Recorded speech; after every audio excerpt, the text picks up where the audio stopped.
நமது மீட்பரும் இரட்சகருமாக இயேசு கிறிஸ்துவின் கிருபையும் இரக்கமும் நம் அனைவரோடும் இருக்கட்டும். வாசிக்கலாம். சங்கீதம் 37 அதிகாரம் வசனம் 5. Psalms 37:5. உன் வழியை கர்த்தருக்கு ஒப்புவித்து அவர் மேல் நம்பிக்கையாயிரு, அவரே காரியத்தை வாய்க்க பண்ணுவார். ஆமென். ஆமென். கர்த்தர் மீது முழு நம்பிக்கையாய் இருந்து நம் வழிகளெல்லாம் அவர்கிட்ட ஒப்புவிக்கும் பொழுது அவரே எல்லாவற்றையும் வாய்க்க பண்ணுகிற தேவன் அப்படின்றத வசனம் நமக்கு சொல்லுகிறது. நம்ம எல்லாரும் கர்த்தரை சொந்த இரட்சகராக ஏற்றுக்கொண்டிருக்கிறோம். நம்முடைய விசுவாசத்தின் அடிப்படை அவரை விசுவாசிக்கும் பொழுது நம்முடைய பாவங்கள் அனைத்தும் கழுவப்பட்டு நம்ம சுத்திகரிக்கப்பட்டு அவரை போலவே மாறும். அது மட்டும் இல்லாம நித்திய ஜீவனை நம்ம கர்த்தர் தருகிறார் அப்படின்றத நம்ம எல்லாரும் விசுவாசிக்கிறோம். கர்த்தரை ஏற்றுக்கொண்ட பிள்ளைகளா இருந்தாலும் நம்முடைய மனது சில டைம் அவிசுவாசத்துக்குள்ள போயிருது. அவிசுவாசத்துல போனது பக்கம் இது சரியா அது தவறா அப்படின்ற மாதிரி ஒரு டைலமாக்குள்ள நிறைய பேர் விழுந்துடுறோம். நான் கர்த்தர் சொல்றாரு, என் மேல் நம்பிக்கையை முழுமையா வைக்கணும் அப்படின்னு சொல்லி கர்த்தர் விரும்புகிற தேவனா இருக்கிறார். அது மட்டும் இல்லாம அவரை விசுவாசிச்சோம் அப்படின்னா கம்ப்ளீட்டா அவர்கிட்ட சரண்டர் ஆகணும். சில பேர் நம்ம மாம்சத்துல சில காரியங்களை சாதிக்கணும் செய்யணும்னு சொல்லிட்டு நம்ம விழுந்து போயிடுறோம். ஆனாலும் கர்த்தர் அவரை மாத்திரமே சார்ந்து இருக்குன்னு சொல்லி அவர் விரும்புகிற தேவனா இருக்கிறார். முதல்ல அவர் மீது முழுமையான நம்பிக்கை வரணும். அந்த நம்பிக்கை என்னைக்கு அவர் மேல முழுமையா வருதோ அப்போ அவரை சார்ந்து இருக்கணும். அவர் சார்ந்து இருக்கும் பொழுது எல்லாவற்றையும் நான் உனக்கு வாய்க்க பண்ணுவேன்னு சொல்லிட்டு கர்த்தர் நமக்கு வாக்குத்தத்தம் பண்ணுகிறார். திரும்ப வசனத்தை வாசிக்கிறேன். சங்கீதம் 37:5. உன் வழியை கர்த்தருக்கு ஒப்புவித்து அவர் மேல் நம்பிக்கையாயிரு, அவரே காரியத்தை வாய்க்க பண்ணுவார். சோ டோட்டல் சப்மிஷன் அவர்கிட்ட இருக்கும் பொழுது அவரே நமக்கு எல்லாவற்றையும் வாய்க்க பண்ணுகிற தேவனா இருக்கிறார். இது ஒத்த வசனம் ஒண்ணு இருக்கு, அதையும் வாசிக்கலாம். நீதிமொழிகள் 3 அதிகாரம் வசனம் 5 முதல் 6 வரை. Proverbs 5-6. உன் சுய புத்தியின் மேல் சாயாமல் உன் முழு இருதயத்தோடும் கர்த்தரில் நம்பிக்கையாயிருந்து உன் வழிகளில் எல்லாம் அவரை நினைத்துக்கொள், அப்பொழுது அவர் உன் பாதைகளை செவ்வைப்படுத்துவார். மனுஷனா இருக்கிறதுனால சில காரியங்கள் நம்ம செய்யணும் அப்படின்ற ஒரு எண்ணங்கள் நம்ம எல்லாருக்கும் இருக்கத்தான் செய்யுது. அதனால கர்த்தர் சொல்லுகிறார், உன் சுய புத்தியின் மேல் சாயாமல். இப்ப நம்ம எதையும் யோசிக்க தேவையில்லை, எதையும் செய்ய தேவையில்லை. போன பைபிள்ல டிஸ்கஸ் பண்ணணும்னு நினைக்கிறேன். இயேசுவுக்கு நம்ம எல்லாரும் அடிமைகளா இருக்கிறோம். ஒரு அடிமையோட வேலை சிந்திக்கிறது கிடையாது. அந்த அடிமையோட முதலாளி என்ன சொல்றாரோ அதை செய்யறது மட்டும்தான் அந்த அடிமையோட வேலையா இருக்குது. சோ நாமும் கர்த்தர் இயேசுக்குள்ள அடிமைகளா இருக்கிறோம். முற்காலத்துல நம்ம பிசாசானவனுக்கு அடிமையா இருந்தோம். அவன் வச்ச கண்ணி எல்லாவற்றையும் விழுந்து அவனுக்கு அடிமையா இருந்து அவன் சொல்றதை கேட்டு அவனுக்கு கீழ்ப்படிந்த வாழ்க்கை ஒரு காலத்துல இருந்தது. ஆனா இன்னைக்கு நம்ம எல்லாரும் இயேசு கிறிஸ்துவை ஏற்றுக்கொண்ட பிள்ளைகளா இருக்கோம். நம்ம இன்னைக்கு பிசாசானவனுக்கு அடிமைகள் அல்ல. நம்ம கிரயத்துக்கு கொல்லப்பட்டிருக்கிறோம். நம்ம எல்லாரும் அவர் ரத்தத்தினால மீட்கப்பட்டிருக்கிறோம். நம்ம இயேசுவுக்கு அடிமையா இருக்கிறோம். இப்ப இயேசுவுக்கு அடிமையா இருக்கிறப்போ முதலாளி என்ன சொல்றாரோ அதை மாத்திரம்தான் செய்கிறதுக்கு நாம் அழைக்கப்பட்டிருக்கிறோம். ஆனாலும் சில டைம் மாம்சத்திலே வாழும் பொழுது நம்ம சில காரியங்களை செய்யணுன்ற எண்ணங்கள் வரும் பொழுது நம்ம சுய புத்தியின் மேல் சார்ந்து கர்த்தருடைய சித்தத்துக்கு வெளியே போய் நம்ம விழுந்து போகிற சூழ்நிலைகளும் இருக்கத்தான் செய்கிறது. அதை நாம் இன்னைக்கு தீர்க்கமாக நம்ம வசனங்களை கொண்டு நம்ம ஆராய்ந்து பார்ப்போம். கர்த்தர் நமக்கு என்ன விரும்புகிறார் அப்படின்ற விஷயத்தை நம்ம இன்னைக்கு ஆராய்ஞ்சு பார்ப்போம். அவர் மேல முழுமையா அவர் நம்பிக்கையா இருக்குன்னு சொல்லி நம்ம ஒவ்வொருவரையும் அழைக்கிறார். அது மட்டும் இல்ல, அவரை நம்பினா அவர் நம்முடைய வழிகள் எல்லாவற்றையும் அவர் வாய்க்க பண்ணுவேன்னு சொல்லுகிறார். ஆனாலும் அந்த வசனம் சொன்ன அது சொன்னதுதான், அது இன்றைக்கும் மாற போறது கிடையாது. ஆனா என்னுடைய விசுவாசம் சில டைம் குறைபாடா இருக்கு. சோ அப்போ அந்த விசுவாசத்தை வளர்த்து கொண்டு நம்ம எல்லா நேரத்திலையும் கர்த்தர்கிட்ட கம்ப்ளீட்டா சரண்டர் ஆகி அவர் என்ன சொல்றாரோ அதை மாத்திரம் கேட்கிற பிள்ளைகளாய் நம்ம ஒவ்வொருவரும் மாறணும்னு சொல்லி நம்ம எல்லாரையும் கர்த்தர் அழைக்கிற தேவனா இருக்கிறார். சோ அதை குறித்து நம்ம இன்னைக்கு தியானித்து பார்ப்போம். கர்த்தர் நம்ம எல்லாருக்கும் ஒரு பிளான் இருக்கு. காலங்கள் தோன்றுவதற்கு முன்பாகவே, நமக்கு தாயின் கருவன் உண்டாவதற்கு முன்பாக, காலங்கள் தோன்றுவதற்கு முன்பாகவே உங்களையும் என்னையும் அவர் முன்குறித்து அழைத்திருக்கிறார். நம்ம 2024 வருஷத்துல இருக்கிறோம். அதுக்கு பிறகு 4000 வருஷம் ஓடிடுச்சு. 6000 வருஷங்கள் ஓடின சமயத்துல அதுக்கும் முன்பாகவே உங்களையும் என்னையும் அவர் முன்குறித்து இருக்கார்ன்ற வசனங்களை வாசிக்கிறோம். அப்போ கர்த்தருக்கு நம்முடைய வாழ்க்கையில அவருக்கு சில திட்டங்கள் இருக்குது. அந்த திட்டம் அவர் கண்டிப்பா அவர் செயல்படுத்துற தேவன் தான். ஆனாலும் நமக்கு அந்த திட்டத்தின் மேல நம்பிக்கை இல்லை. ஒரு அவபக்தி, ஒரு விசுவாசம் இல்லாம, ஒரு நம்பிக்கை இல்லாம நம்ம சிலதையும் விழுந்து போகிறோம். அது எதனால அப்படி நடக்குது அப்படின்னா, எதிர்காலத்தை குறித்த ஒரு பயம். என் லைஃப் என்ன ஆகும், அப்படின்ற ஒரு பயம். அந்த ஒரு பயம் வந்து சில டைம் வந்து மனுஷனுடைய எண்ணங்களை வந்து தூண்டு வச்சு சில காரியங்கள் கர்த்தருக்கு விரோதமாக நடப்பிக்கிற செயல்களை வந்து அதை செய்ய தூண்டுது. அது மட்டும் இல்லாம ஒரு தவறான முடிவை நான் எடுத்துருவனோ அப்படின்ற ஒரு பயம். இந்த 2 பயமும் வந்து கர்த்தருடைய திட்டத்திற்கு விரோதமாக இருக்கிறது. நமக்குன்னு சுயமா எதையும் யோசிக்கவும் தேவையில்லை, எதையும் செய்யவும் தேவையில்லை. கர்த்தர் அவர் சொல்றாரு, இப்ப நம்ம வாசிச்சோம் சங்கீதம் 37:5 உன் வழியை கர்த்தருக்கு ஒப்புவித்து அவர் மேல் நம்பிக்கையாயிரு, அவரே காரியத்தை வாக்கிய பண்ணுவார். நமக்கு ஒண்ணு தேவை அப்படின்னா அதை கர்த்தரிடம் தெரியப்படுத்தணும்னு சொல்லி அவரும் விரும்புகிறார், நாமும் அதை தெரியப்படுத்தணும். ஆனா தெரியப்படுத்தினதுக்கு அப்புறம் அவர் சொல்றாரு, அவர் மேல் நம்பிக்கையாயிரு, அவர் திட்டம் நம்ம வாழ்க்கையில என்னவோ அது வந்து நடக்கும் அப்படின்னு சொல்லிட்டு வசனங்கள் நமக்கு சொல்லுது. அதே போல நீதிமொழிகள் 3 வசனம் 5-6 வாசிச்சது போல உன் சுய புத்தியின் மேல் சாராமல் உன் முழு இருதயத்தோடு கர்த்தரில் நம்பிக்கையாயிருந்து. அப்ப நான் சுயமா எதையும் சிந்திக்கவோ செயல்படுத்தவோ தேவையே இல்லை. நான் வந்து முழு இருதயத்தோட கர்த்தர் மேல் நம்பிக்கையா எனக்கு என்ன தேவையோ அதை கர்த்தர்கிட்ட ஒப்பு கொடுத்துட்டு, ஆண்டவரே நீங்க பாத்துக்குங்கப்பா அப்படின்னு முழு இருதயத்தோட நம்பிக்கையா இருந்தேன்னா அவர் சொல்றாரு, அது மட்டும் இல்லாம உன் வழிகளில் எல்லாம் அவரை நினைத்துக்கொள். அப்போ இந்த கண்டிஷன் நம்ம ஃபுல்ஃபில் பண்ணும் பொழுது அப்பொழுது அவர் உன் பாதையை செவைப்படுத்துவார் என்றதை பார்க்கிறோம். வாசிக்கலாம் எரேமியா 29 வசனம் 11. ஜெர்மயா 29:11. நீங்கள் எதிர்பார்த்திருக்கும் முடிவை உங்களுக்கு கொடுக்கும்படிக்கு நான் உங்கள் பேரில் நினைத்திருக்கிற நினைவுகளை அறிவேன் என்று கர்த்தர் சொல்லுகிறார். அவைகள் தீமைக்கல்ல, சமாதானத்துக்கு ஏதுவான நினைவுகளே. ஆமென். நீங்கள் எதிர்பார்த்திருக்கும் முடிவை உங்களுக்கு கொடுக்கும்படி. நமக்கு என்ன முடிவு? நித்திய ஜீவன் ஒண்ணுதான் நம்ம எல்லாரோட இலக்கா இருக்குது. இந்த பூமியில வாழும் பொழுது நம்ம வந்து சமாதானத்தோடையும் சந்தோஷத்தோடையும் குடும்பத்துக்கு தேவையான விஷயங்களை வந்து ஃபுல்ஃபில் பண்ணிட்டு நம்ம வந்து அமைதியா கர்த்தருக்கு காத்திருக்கிற பிள்ளைகளா இருக்கணும். கர்த்தர் வரும் பொழுது நம்ம எல்லாரும் சபையாய் எடுத்துக்கொள்ளப்பட்டு என்றைக்கும் அவரோட கூட இருக்கணும். இது ஒண்ணுதான் நம்ம எல்லாரோட இலக்கா இருக்கு. சோ நாம் எதிர்பார்க்கிற முடிவும் அதுதான். அப்போ அந்த ஆண்டவர் சொல்றாரு, நீங்கள் எதிர்பார்த்திருக்கும் முடிவை உங்களுக்கு கொடுக்கும்படி நான் உங்கள் பேரில் நினைத்திருக்கிற நினைவுகளை அறிவேன் என்று கர்த்தர் சொல்லுகிறார். அவைகள் தீமைக்கல்ல, சமாதானத்துக்கு ஏதுவான நினைவுகளே.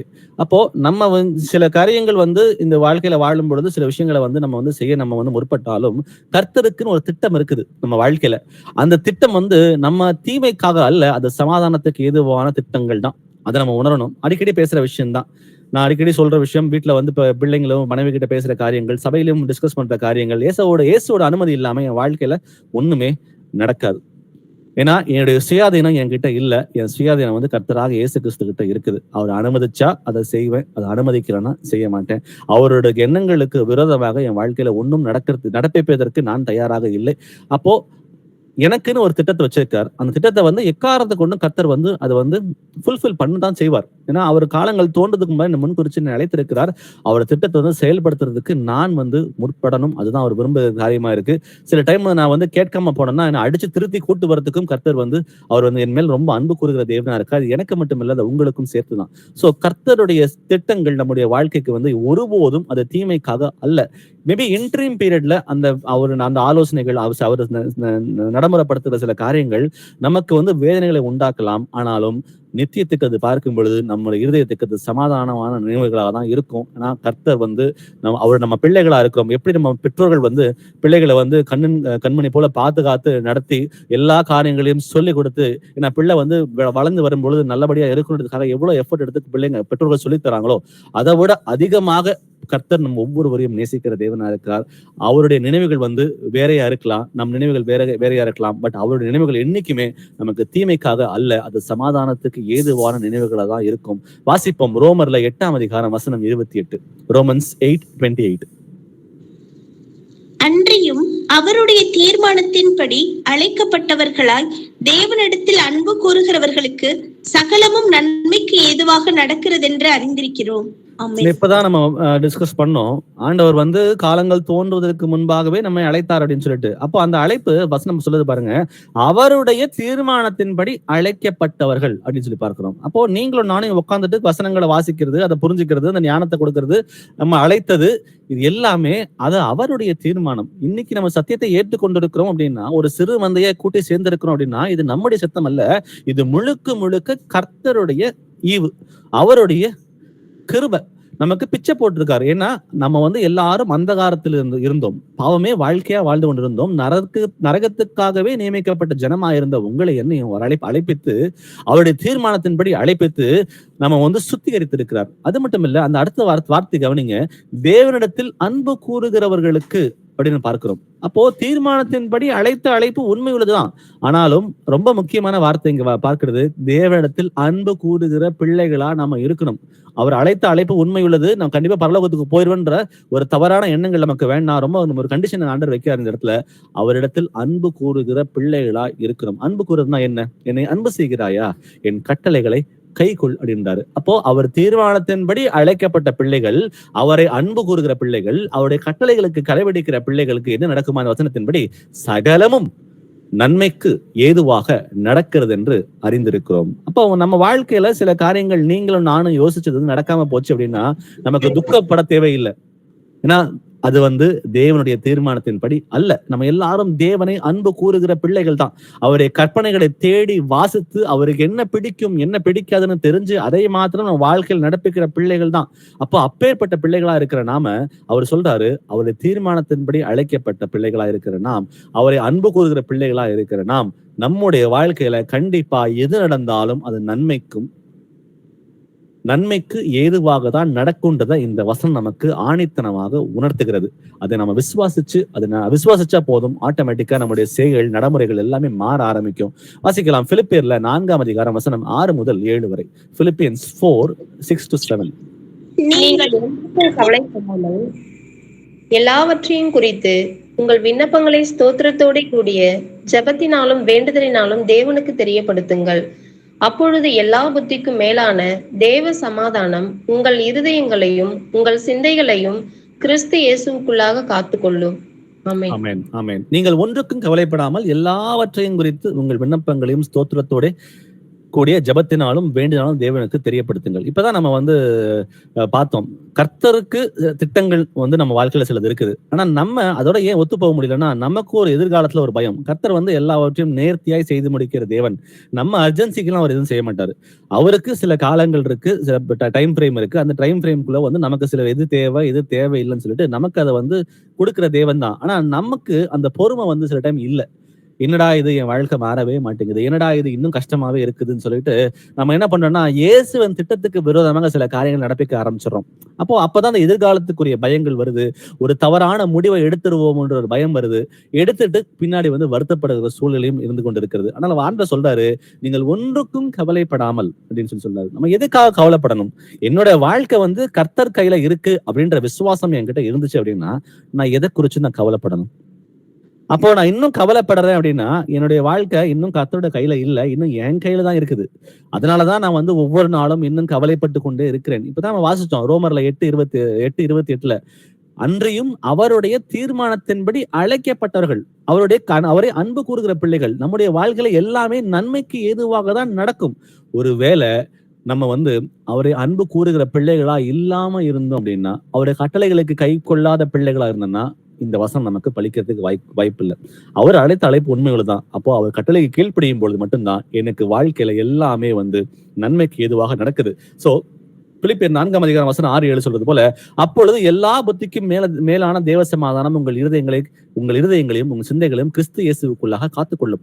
அப்போ எனக்கு என்ன தேவையோ அது எல்லாவற்றையும் கர்த்தரிடம் ஒப்பு கொடுத்துட்டு விட்டுற சொல்றாரு.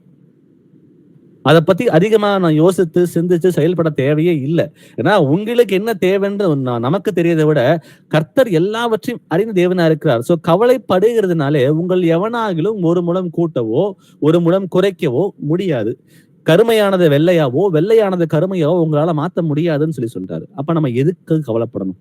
அப்போ நமக்கு ஒரு தேவைகள் இருக்கு அப்படின்னா நம்ம என்ன பண்ணணும்? கர்த்தரிடம் ஒப்பு கொடுத்துட்டு அதை விசுவாசத்தோட விட்டுறணும். ஆண்டவரே நீங்க பாத்துக்க, ஆண்டவரே எனக்கு இது தேவை இருக்குது, ஆனா இது தேவை வந்து என் வாழ்க்கையில தேவையா இல்லையான்னு நீங்க முடிவு பண்ணுங்க. நீங்க முடிவு பண்ணது உங்க திட்டம் என்னவோ அதே மாத்திரம் என் வாழ்க்கையில் நடப்பீங்க ஆண்டவரேன்னு சொல்லி ஒப்பு கொடுக்கும் பொழுது நம்ம சமாதானத்தோட இருக்குன்னு சொல்லி அந்த 7ஆம் வசனம் சொல்லுது. சோ எல்லா புத்திக்கும் மேலான தேவ சமாதானம் உங்கள் இருதயங்களையும் உன் சிந்தைகளையும் கிறிஸ்து இயேசுவுக்குள்ளாக காத்துக்கொள்ளும். அப்போ நம்ம அதை காத்துக்கொண்டு நம்ம வழிநடத்துகிற அவன் காத்துக்கொண்டா போதும், நம்ம விசுவாசம் வந்து இன்னும் அதிகப்படியாக வளரணும். ஏன்னா இந்த மனுஷனோட எண்ணங்கள், அந்த புத்தி வந்து இதுக்கு விரோதமாக தான் செயல்படும். ஆனாலும் எபிரேயர் நம்ம வாசிக்கிறது போல பயிற்சியினால் முயற்சி செய். அப்ப இந்த விஷயம் எல்லாத்தையும் மேற்கொண்டு வரணும்னு சொல்லி கர்த்தர் நம்மை அழைக்கிறார். வாசிக்கிறான் ஏசாயா 55 8 முதல் 9 வரை. ஐசாயா 55 8 9. என் நினைவுகள் உங்கள் நினைவுகள் அல்ல, உங்கள் வழிகள் என் வழிகளும் அல்லவென்று கர்த்தர் சொல்லுகிறார். பூமியை பார்க்கிலும் வானங்கள் எப்படி உயர்ந்திருக்கிறதோ அப்படியே உங்கள் வழிகளை பார்க்கிலும் என் வழிகளும், உங்கள் நினைவுகளை பார்க்கிலும் என் நினைவுகளும் உயர்ந்திருக்கிறது. ஆமென். மனுஷருடைய அறிவு ரொம்ப குன்றியது. நமக்கு தான் பெரிய தொலைநோக்கு பார்வை எல்லாம் கிடையாது. நமக்கு நாளைக்கு நடக்க போது நமக்கு தெரியவும் தெரியாது. கர்த்தர் வந்து எல்லாவற்றையும் அறிந்த தேவன். அவர் கண்களுக்கு முன்பாக எல்லாம் நிர்வாணமா இருக்கிறது. அவரே சொல்றாரு, என் நினைவுகள் உங்கள் நினைவுகள் அல்ல. அப்ப நம்ம யோசிக்கிற காரியங்கள் வந்து மாம்சத்துக்கு உட்பட்டு தான் நம்ம சிந்தைகள் என்னைக்குமே இருக்குது. அப்ப அதை எப்படி ஃபுல்ஃபில் பண்ணலாம், அதை எப்படி சாட்டிஸ்ஃபை பண்ணலாம், இதுதான் மனுஷனோட எண்ணமா இருக்குது. ஆனாலும் கர்த்தர் சொல்லுகிறார், அவரோட வழி வேற. பூமியை பார்க்கிலும் வானங்கள் எப்படி உயர்ந்திருக்கிறதோ அப்படியே உங்கள் வழிகளை பார்க்கிலும் என் வழிகள், உங்கள் நினைவுகளை பார்க்கிலும் என் நினைவுகள் உயர்ந்திருக்கிறது. அப்போ கர்த்தரோட பிளான்ஸ் நம்முடைய லைஃப்ல வந்து நம்ம நினைக்கிறதுக்கும் மேலாக இருக்கிறது. ஆனா மனுஷனோட எண்ணங்கள் வந்து அந்த அந்த எண்ணங்களை கர்த்தருடைய நினைவுகளை வந்து செய்ய விடாம அதை தடை செய்து கொண்டு இருக்கிறது நம்ம உணரணும். அப்போ நம்ம எல்லா விஷயமும் கர்த்தரோட ஒப்பு கொடுத்து அவர்கிட்ட சரண்டர் ஆகும்போது அந்த கம்ப்ளீட் சப்மிஷன், ஆண்டவரே நீங்க என் வாழ்க்கைக்கு பொறுப்பு, ஆண்டவரே நீங்க பாத்துக்குங்க, ஆண்டவரே நான் பாத்துக்கிறேன், நான் வந்து ஒன்னும் செய்யறதுக்கு ரெடியா இல்லை ஆண்டவரே. என்னுடைய வாழ்க்கையில இப்போ டிரைவர் வந்து ஒருத்தர் வண்டி ஓட்டாரு அப்படின்னா அந்த வண்டியில உட்கார்ந்து இருக்கிறவங்க எல்லாரும் வந்து அந்த டிரைவரை நம்பி அந்த ஸ்டியரிங்கை கொடுத்துட்டு அவங்க ஓட்ட விட்டுறாங்க பாத்தீங்களா. அப்ப பின்னாடி உட்கார்ந்து வரவங்க எதை பத்தியும் கவலைப்பட தேவையே இல்லை. ஏன்னா அவங்களால வந்து ஒன்னும் செய்யவே முடியாது. அப்ப அது போல என்னோட லைஃப் வந்து கர்த்தர்கிட்ட முழுமையா இருக்கிறது. ஏதோ ஸ்கிரீன் ஷேர் பண்ணிட்டு இருக்கீங்க, கொஞ்சம் க்ளோஸ் பண்றீங்களா? ஜெரால்டா கொஞ்சம் க்ளோஸ் பண்ணிருங்க இந்த ஸ்கிரீன்.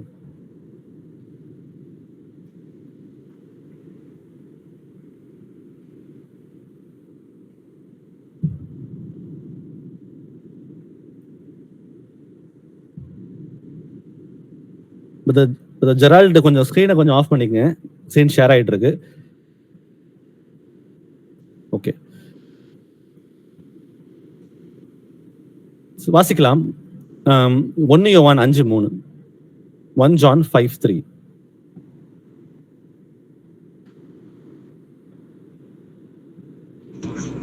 நாம் தேவனுடைய கற்பனைகளை கைக்கொள்வதே அவரிடத்தில் அன்பு கூறுவதாம், அவருடைய கற்பனைகள் பாரமானவைகளும் அல்ல. ஆமென். இப்ப கர்த்தருக்கு நம்ம வாழ்க்கையில ஒரு திட்டம் இருக்குது. அதை நம்ம எல்லாரும் இப்ப வந்து இந்த வசனங்களை பார்க்கிறோம், நமக்கு வந்து அது தெரிஞ்ச காரியங்கள் தான். ஆனா அது முழுமையா அவர் மேல் நம்பிக்கையா இருக்கணும்னு சொல்லி அவர் சொல்கிறார். அது மட்டும் இல்லாம ரொம்ப முக்கியமா அவரை இப்பதான் வாசிச்சோம் நம்ம ரோமர் 8:28 தேவனிடத்தில் அன்பு கூறுகிறவர்களுக்கு அப்படின்னு சொல்லி பார்க்கிறோம். அவர் அழைத்த அழைப்பு உண்மை உள்ளதுதான். ஆனாலும் நம்ம வந்து அவர் மேல அன்பு கூறணும்னு சொல்லி சொல்றாரு. ஆனாலும் நம்ம வந்து கர்த்தருடைய கட்டளைகளுக்கு கீழ்ப்படிய விடாம தடை செய்கிறது ரொம்ப முக்கியமா ஒரு மனுஷனுக்கு வந்து ஒரு சுய இச்சை. சில இச்சைகளை வந்து நிறைவேற்றுறதுனால கர்த்தருக்கு கட்டளைகளுக்கு கீழ்ப்பட விடாம வந்து அந்த வார்த்தைகள் தடுக்கும் பொழுது, ஆண்டவரே நீங்க வெயிட் பண்ணுங்க ஆண்டவரே, என்னுடைய சுயத்தை வந்து நான் முதல்ல வந்து ஃபுல்ஃபில் பண்ணிக்கிறேன், அதுக்கப்புறம் நான் கட்டளைகளுக்கு வந்து அப்புறம் கீழ்ப்படினேன்னு சொல்லிட்டு நம்ம யாரும் சொல்லாம அந்த காரியங்கள் நடப்பித்துக் கொண்டு இருக்கிறோம். அது மட்டும் இல்லாம அடுத்ததா கூடவே இருக்கிறவங்க சில காரியங்களை வந்து கர்த்தருக்கு விரோதமா செய்ய சொல்லி தூண்டுவாங்க. நம்ம என்ன பண்றோம், அப்பயும் நம்ம விழுந்து போயிடும். இன்னொரு பெரிய பிரச்சனை என்ன அப்படின்னா, கர்த்தருக்கு வந்து கட்டளையவே வந்து தவறா புரிஞ்சுக்கிறது. இப்பதான் ஒருத்தங்க கிட்ட பேசிட்டு இருக்கும் பொழுது ஒரே தேவனை வச்சு பேசிட்டு இருந்தோம். வசனம் ரொம்ப கிளியரா சொல்லுது, பிதாவாகிய தேவன் தான் மாம்சத்துல வந்து வெளிப்பட்டாரு, அவர் இயேசு கிறிஸ்து நான் பிதாவின் நாமத்திலே வந்திருந்தோம் அப்படின்னு சொல்லி அவர் சொல்றாரு. ஆனா அவங்க பேசும் பொழுது அவங்க அப்படி சொல்லல, அவர் வேற மாதிரி இயேசு கிறிஸ்து சொன்னாருன்னு சொல்லிட்டு வசனங்களை திருச்சு அவங்க வந்து ரொம்ப சாதாரணமா இப்ப பேசினாங்க. இப்போ வசனம் வந்து இருக்கு, ஆனா அதோட ஆழமான அது புரிதல் வந்து நிறைய பேத்துக்கு வந்து இல்லாம இருந்துகிட்டு இருக்கு. அதோட ஒரு பெரிய பிரச்சனை என்னன்னு பார்க்கும் பொழுது வசனமே தெரியாம இருக்கிறது. இப்ப தெரியாம இருக்கும் பொழுது கண்டிப்பா அந்த இடத்துல வந்து என்ன நடக்கும், வசனங்களுக்கு தெரியாம இருந்தா கீழ்ப்படிய முடியாது. கீழ்ப்படியாம போனோம்னா அது நமக்கு சாபமாய் மாறுகிறது. உபாகம் 28 எடுத்து படிச்சு பார்த்தோம்னா ஆசீர்வாதமும் சாபமும் கண்களுக்கு முன்பாக இருக்கிறது. அப்போ கட்டளைகளை கை கொள்ளும் பொழுது நமக்கு ஆசீர்வாதமாகவும், கட்டளைக்கு விரோதமாக நடக்கும் பொழுது அது சாபமாகவும் மாறுகிறது. நம்ம எல்லாரும் அறிந்த பிள்ளைகளா இருக்கிறோம். அப்போ கர்த்தருடைய கட்டளைகளுக்கு கீழ்ப்படிய விடாம தடையா இருக்கிறது ஒண்ணு முக்கியமா நம்முடைய சுய இச்சைகள். அடுத்தது கூட இருக்கிறவங்க வந்து நம்ம வந்து கர்த்தருடைய கட்டளை கீழ்ப்படிய விடாம தடை செய்யறாங்க. அது மட்டும் இல்ல, கர்த்தருடைய கட்டளைகளுக்கு வந்து ஒரு தவறான புரிதல். அதை விட மோசமானது என்னன்னா, கட்டளையே தெரியாம இருக்கிறது. நான் ஆண்டவர் சொல்றாரு 1 யோவான் 5:3 நாம் தேவனுடைய கற்பனைகளை கைக்கொள்வதே அவரிடத்தில் அன்பு கூறுவதாம், அவருடைய கற்பனைகள் பாரமானவைகள் அல்ல. அப்போ கர்த்தருடைய கற்பனைகள் பாரமானவைகள் அல்லன்னா அது பாரமானவைகள் அல்லதான். ஆனா இன்னைக்கு சில கட்டளைகள் நமக்கு பாரமா இருக்கு அப்படின்னா, நம்முடைய சுயம் வந்து அதை ஓவர்டேக் பண்ணிடுச்சு. நம்முடைய மாம்சம் வந்து கர்த்தருடைய வசனங்களுக்கு மேல இருக்கிறதுனால அது எனக்கு பாரமா இருக்குது. ஒண்ணும் இல்ல, இப்ப டிவி பார்த்தா பாவமா அப்படின்னு கேட்டா பாவம் தான். அங்க பரிசுத்தமான காரியங்கள் ஒன்றும் வரதில்லை.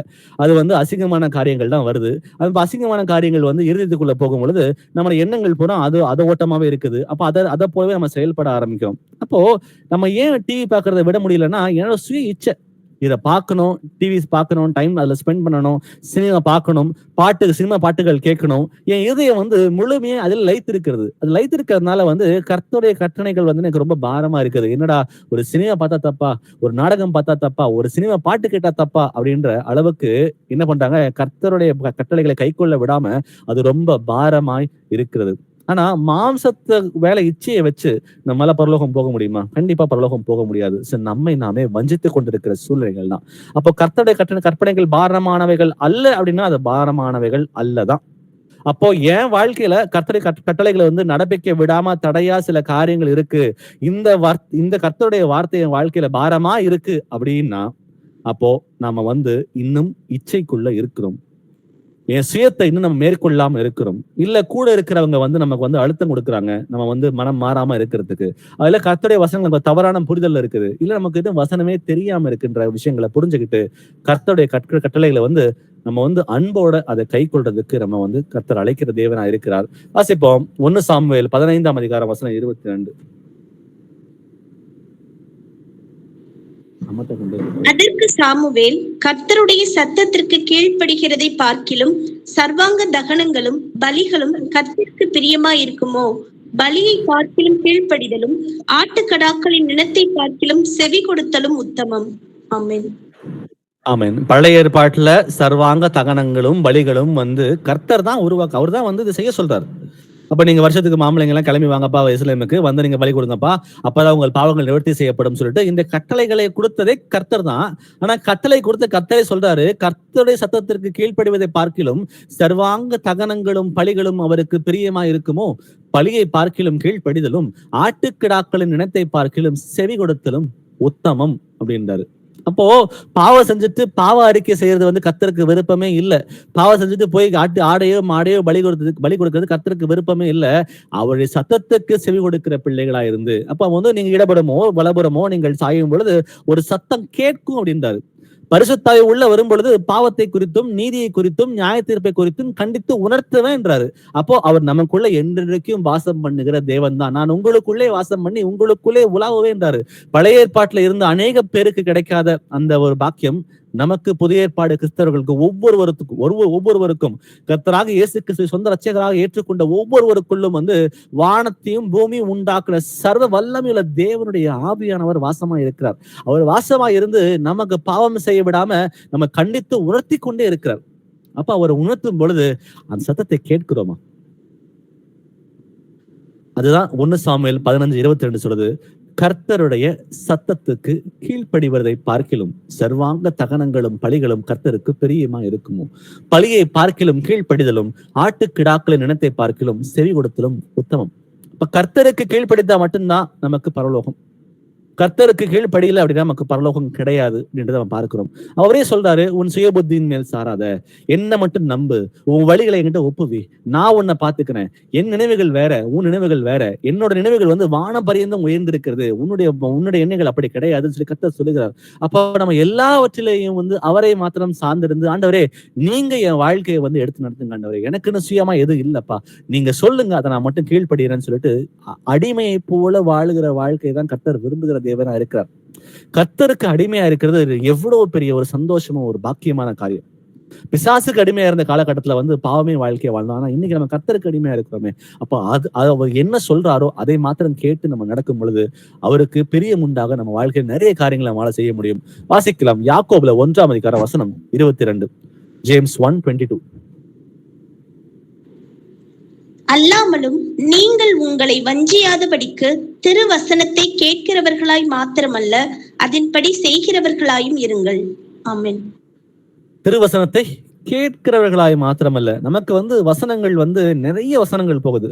இப்ப ஒரு விஷயம் பார்த்தோன்னா, வீட்டு சபையில இருக்கிற ஒரு குழந்தைக்கு வசனம் எவ்வளவு தெரியுதோ, பல வருஷமா சபைகளுக்கு போறவங்களுக்கு கூட தெரியாது. ஒரு 10 வயசு 12 வயசு இருக்கிற குழந்தைகளுக்கு வீட்டு சபையில இருக்கிற குழந்தைகளுக்கு வசனங்கள் தெரியாத பார்க்கிலும் 60 வருஷம் 70 வருஷமா சபைகளுக்கு போறவங்களுக்கு கூட தெரியறதுக்கு வாய்ப்பு கம்மி தான்.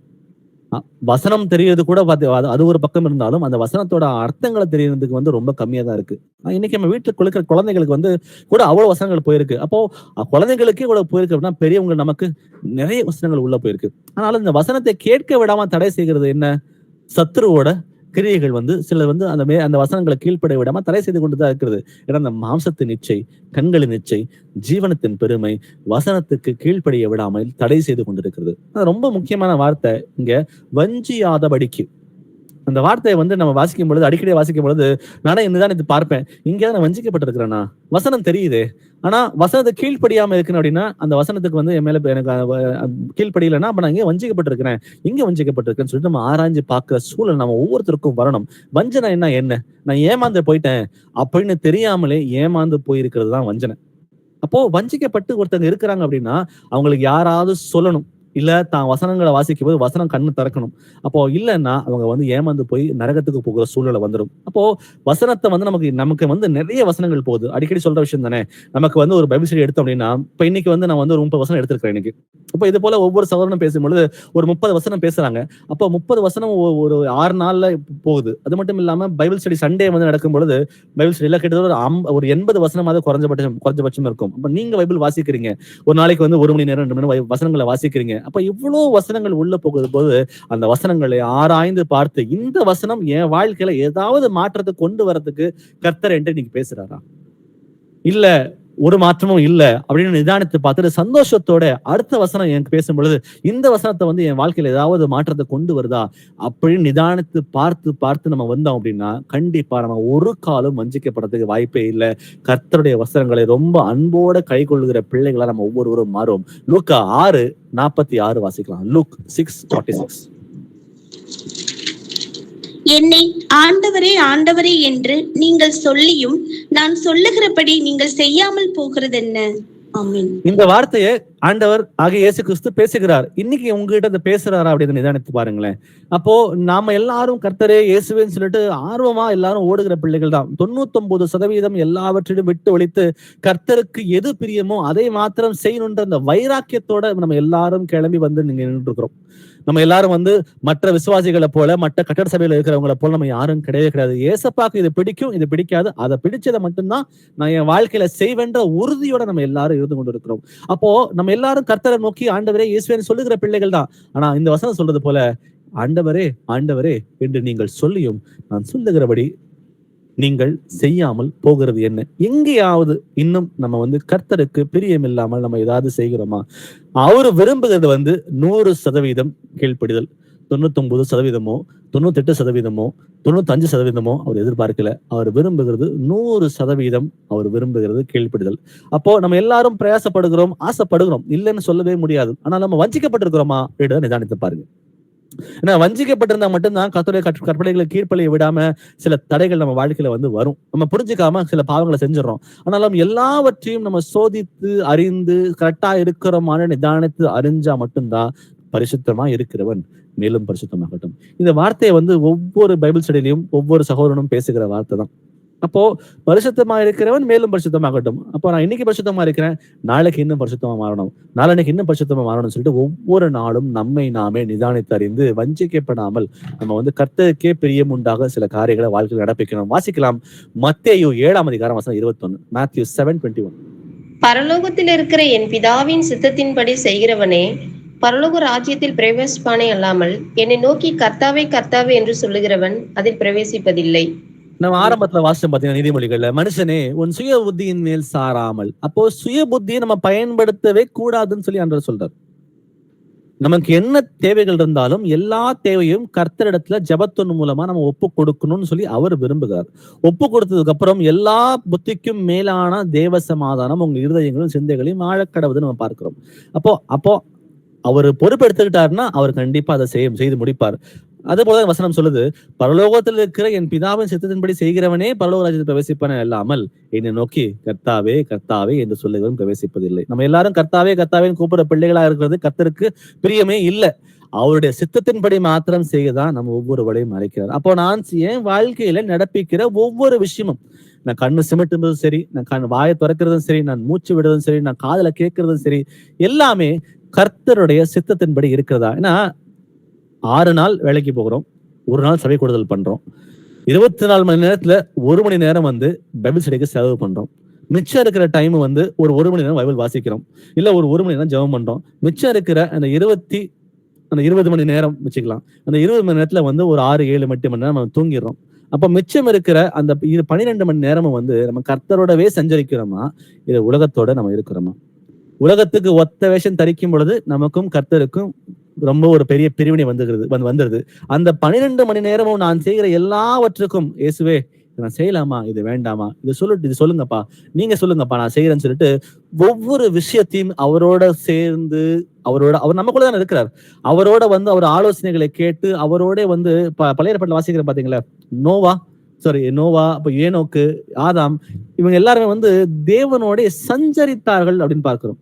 அப்போ கர்த்தரோடவே அவங்க வாழ்ந்தாங்க. அப்படின்னா அவங்க கூடவே அவர் இருந்தாருன்னு நம்ம பார்க்கிறோம். அப்போ நமக்கூடயும் அவர் கர்த்தருடைய ஆவியானவர் இருக்காரு.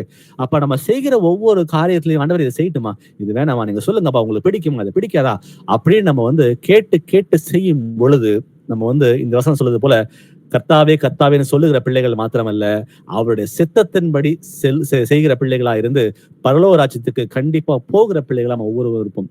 யோவான் 15:14 சொல்றது போல, நான் உங்களுக்கு கற்பிக்கிற யாவையும் நீங்கள் செய்வீர்களானால் என் சிநேகிதராய் இருப்பீர்கள். அப்போ 99% அல்ல, 100% நான் உங்களுக்கு கற்பிக்கிற யாவையும் நீங்கள் செய்வீர்களானால், அப்ப எல்லாவற்றையும் நான் கர்த்தரின் சித்தத்தின்படி மாத்திரம் தான் நான் செய்யணும்னு சொல்லி அவர் விரும்புகிறார். அப்படி இதுதான் டோட்டல் சப்மிஷன். கம்ப்ளீட்டா நான் சரண்டர். ஆண்டவரே எனக்கு இதுவும் இல்லை, ஆண்டவரே நீங்க சொல்லுங்கப்பா, அதை மட்டும் நான் செய்யறேன். இதுதான் அவர் விரும்புகிறார். அதான் திரும்ப வாசிக்கிறது போல, உன் சுய புத்தியின் மேல் சாராத, என்ன மட்டும் நினைச்சுக்கோ, ஏன் உனக்கு தேவைகள் போல எல்லாத்தையும் என்கிட்ட சொல்லிரு, உனக்கு என்ன உனக்கு தேவையோ அந்த நேரத்துல நான் உனக்கு கொடுக்குறேன். ஏன்னா உன் நினைவுகள் ரொம்ப சிறுமையா இருக்கிறது, ஏன் நினைவுகள் வான பரியந்தம் எட்டிருக்கிறது. என்னோட பிளான்ஸ் உன் லைஃப்ல நீ நினைக்கிறதுக்கும் மேலாக இருக்கிறது. நீ ஒப்பு கொடுத்துட்டு காத்திரு, அமைதியோட இரு அப்படின்னு சொல்லி கர்த்தர் அழைக்கிறார். வாசிக்கலாம் பிலிப்பியர்ல 4ஆம் அதிகாரம் வசனம் 13. Philippians 4:13. என்னை பலப்படுத்துகிற கிறிஸ்துவினாலே எல்லாவற்றையும் செய்ய எனக்கு பலன் உண்டு. ஆமென். அப்போ மனுஷரால் இது கூடாததுதான். நம்ம இந்த வசனங்களை வாசிக்கிறோம் பாத்தீங்களா, மனுஷரால் இது கூடாததுதான், ஆனால் தேவனால் எல்லாம் கூடும்.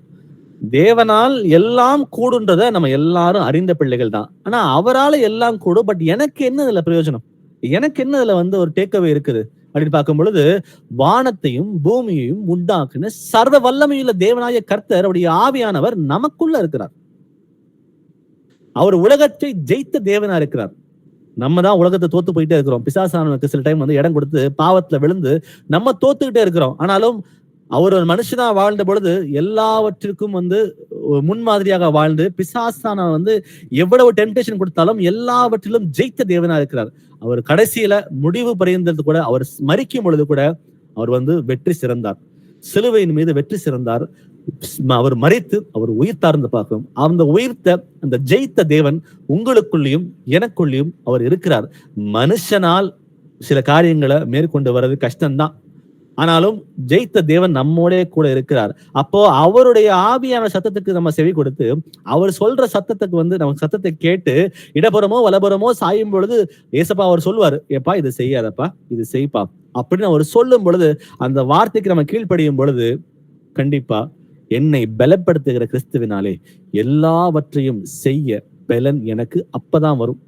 ஆனா அவர் சத்தத்தை கேட்டு நம்பிக்கை இல்லாம அதை விட்டுட்டு நான் தான் செய்யணும்ன்ற என்னைக்கு நீங்க முற்படுறீங்களோ அன்னைக்கு நம்ம கண்டிப்பா நம்மளால ஜெயிச்சு வரவே முடியாது. நம்முடைய வழிகள் நம்முடைய கண்களுக்கு அது பிரகாசமா இருக்கலாம். ஆனா கர்த்தர் சில பிளான்ஸ் நம்ம வாழ்க்கையில வச்சிருக்காரு. அந்த பிளான்ஸை மாத்திரம் நம்ம எக்ஸிக்யூட் பண்ணணும்.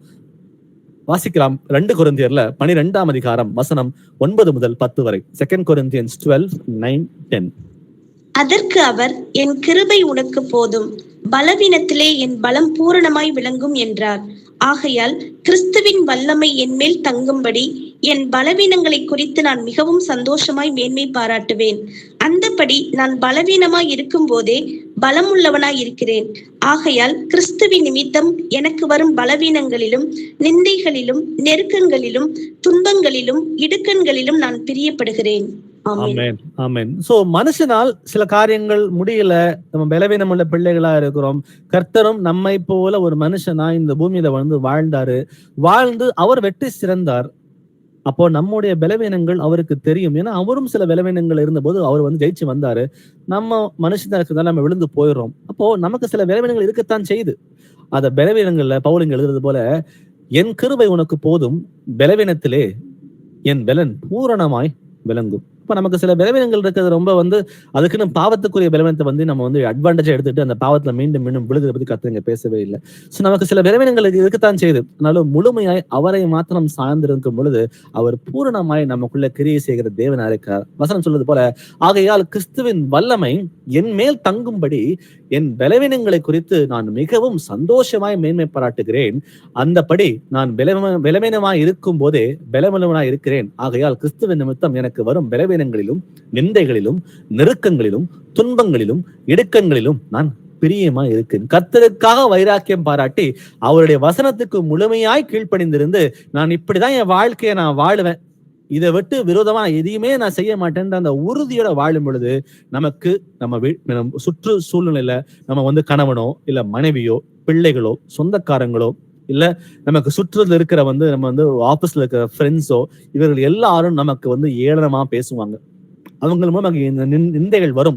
வசனத்துக்கு விரோதமா சில காரியங்களை செய்யறதுக்கு அவங்க தூண்டுதான் செய்வாங்க. ஆனாலும் இந்த வசனம் சொல்றது போல, கிறிஸ்துவ நிமித்தம் எனக்கு வரும் பலவீனங்களினாலும் நிந்தைகளினாலும் இடுக்கங்களினாலும் இந்த காரியங்கள் எது வந்தாலும் பரவாயில்ல, நான் ரொம்ப பிரியமா இருக்கிறேன். ஏன்னா கர்த்தருடைய ஆவி என் கூட இருக்கிறார், அவர் எனக்கு பலத்தை கொடுக்கிறார். அந்த பாவங்கள் அந்த பிரச்சனைகள் வரும் பொழுது அவர் மேற்கொள்றதுக்கு அவரே எனக்கு பலத்தை கொடுக்கிறார்ன்றது இந்த வசனம் நமக்கு எடுத்துரைக்கிறது. அப்ப நமக்கு எவ்வளவு பெரிய பலன், பரிசுத்தாவி நம்ம கிட்ட இருக்கிறது நமக்கு எவ்வளவு பெரிய ஒரு பாக்கியம். அப்போ அவருடைய சத்தத்துக்கு செவி கொடுத்து கட்டளைகளை கீழ்ப்படியும் பொழுது நம்ம வாழ்க்கை முறைகள் எல்லாம் மாறும். கம்ப்ளீட் சப்மிட் அவர்கிட்ட நம்ம பண்ணும் பொழுது கண்டிப்பா அவருடைய நினைவுகள் வேற, நம்மளுடைய நினைவுகள் வேறையா இருக்கிறது. வாசிக்கலாம் ஏசாயா 40ஆம் அதிகாரம் வசனம் 29 முதல் 31 வரை. ஐசாயா 29-31. சோர்ந்து போகிறவனுக்கு அவர் பலன் கொடுத்து சத்துவம் இல்லாதவனுக்கு சத்துவத்தை பெருக பண்ணுகிறார். இளைஞர் இளைப்படைந்து சோர்ந்து போவார்கள், வாலிபரும் இடறி விழுவார்கள். ஆமென். 31 வாசிங்க சிஸ்டர். கர்த்தருக்கு காத்திருக்கிறவர்களோ புது பலன் அடைந்து கழுகுகளை போல செட்டைகளை அடித்து எழும்புவார்கள். அவர்கள் ஓடினாலும் இளைப்படையார்கள், நடந்தாலும் சோர்ந்து போகார்கள். நம்முடைய இலக்கு நித்திய ஜீவன். அத நீங்களும் நானும் கர்த்தரை சொந்த ரட்சகராக ஏற்றுக்கொண்டு போது நம்ம முடிவு எடுத்துட்டோம். நம்ம பரலோகத்துக்கு தான் போகிறோம். நம்ம வேற எங்கேயும் போக போறது கிடையவே கிடையாது. அப்ப நம்ம பரலோகத்துக்கு போகிறதுக்கு கர்த்தர் சில வழிகளை வைத்திருக்கிறார். நானே வழியும் சத்தியமும் ஜீவனுமா இருக்கிறேன், என்னாலே அல்லாமல் ஒருவனும் பிதாவின் இடத்தில் வரான். அப்போ இயேசு கிறிஸ்து கிட்ட போகணும் அப்படின்னா அதுக்கு ஒரு வழி இருக்குது. அவருடைய கட்டளைகளுக்கு நம்ம கீழ்ப்படிந்தா மட்டும்தான் நம்ம அவர் பக்கத்துல போக முடியும். அப்போ இந்த பூமியில இந்த மனுஷனா நம்ம வாழும் பொழுது நமக்கு சில சோதனைகள் வரும், உபத்திரவங்கள் வரும், துன்பங்கள் வரும், இடுக்கண்கள் வரும். அது வந்தாலும் அதை பத்தி கவலைப்படாம நம்ம அதுல சோர்ந்து போகாம கர்த்தர் என் கூட இருக்கிறார், அவருடைய பலன் கூட பூரணமா இருக்கிறது அப்படின்னு விசுவாசத்தோட நம்ம டிராவல் பண்ணும் பொழுது நம்ம ஓடினாலும் இடைப்பழையார்கள். ஏன்னா கழுகுகளுக்கு ஒப்பான அந்த செட்டைகளை அடித்து புது பலன் அடைந்து கர்த்தர் வரும் பொழுது அவரை தரிசிப்பதற்கு நம்ம எல்லாரும் சபையாய் சேர்ந்து எடுத்துக்கொள்ளப்பட்டு வானத்துல எடுத்துக்கொள்ளப்பட்டு அவர் வரும் பொழுது நம்ம திரும்பவும் பூமியில கால வைக்கிறதுக்கு நம்ம ஒவ்வொருவரும் ஆயத்தப்படுவோம். ஏன்னா இதுதான் நம்ம முடிவு எடுத்தது. அந்த முடிவுக்கு எதுவுமே தடையா இருக்கவே கூடாது. என்னோட மாசத்தோட இச்சையோ, என் கண்களின் இச்சையோ, என் ஜீவனத்தின் பெருமையோ, இல்ல என்னை சுத்தி இருக்கிறவங்க கொடுக்கிற பிரஷரோ, இல்ல பாவ சூழ்நிலையோ எது வந்தாலும் எல்லாவற்றையும் மேற்கொண்டு வெற்றி சிறக்கிற பிள்ளைகளா இருந்து வரணும்னு சொல்லி கர்த்தர் நம்ம அழைக்கிறார்.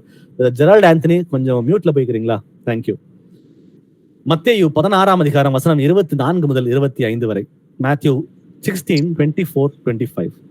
அப்பொழுது இயேசு தம்முடைய சீஷர்களை நோக்கி, ஒருவன் என்னை பின்பற்றி வர விரும்பினால் அவன் தன்னைத்தான் வெறுத்து தன் சிலுவையை எடுத்துக்கொண்டு என்னை பின்பற்ற கடவன். தன் ஜீவனை ரட்சிக்க விரும்புகிறவன் அதை இழந்து போவான். என் நிமித்தமாக தன் ஜீவனை இழந்து போகிறவன் அதை கண்டடைவான். ஆமென். ஆமென். நம்முடைய சீஷரை நோக்கி உங்களையும் என்னையும் பார்த்துதான் கர்த்தர் இங்க பேசுவார். ஒருவன் என்னை பின்பற்றி வர விரும்பினால் அவன் தன்னைத்தான் வெறுத்து தன் சிலுவை எடுத்துக்கொண்டு என்னை பின்பற்றுகிறவன். தன்னைத்தான் வெறுத்துன்னா என்ன? எனக்கு சில காரியங்கள் என் மாம்சத்துல ரொம்ப பிரியமா இருக்குது, அதை செய்யாம என்னால இருக்கவே முடியாது அப்படின்ற சில காரியங்கள் இருக்கும். அப்போ அந்த விஷயங்களை கர்த்தருக்கு அது விரோதமா இருக்கலாம். அப்ப கர்த்தருக்கு விரோதமா இருக்கிற காரியங்களை நான் செய்யறதுக்கு நான் ரெடியா இல்லை, ஆனா என் மாம்சம் அதை செய்ய தூண்டுது. அப்போ அதை நான் ஜெரால்ட் ஆண்டனி கொஞ்சம் மியூட்ல போய்க்கிறீங்களா? அன்மியூட் ஆயிட்டே இருக்கு. சரியா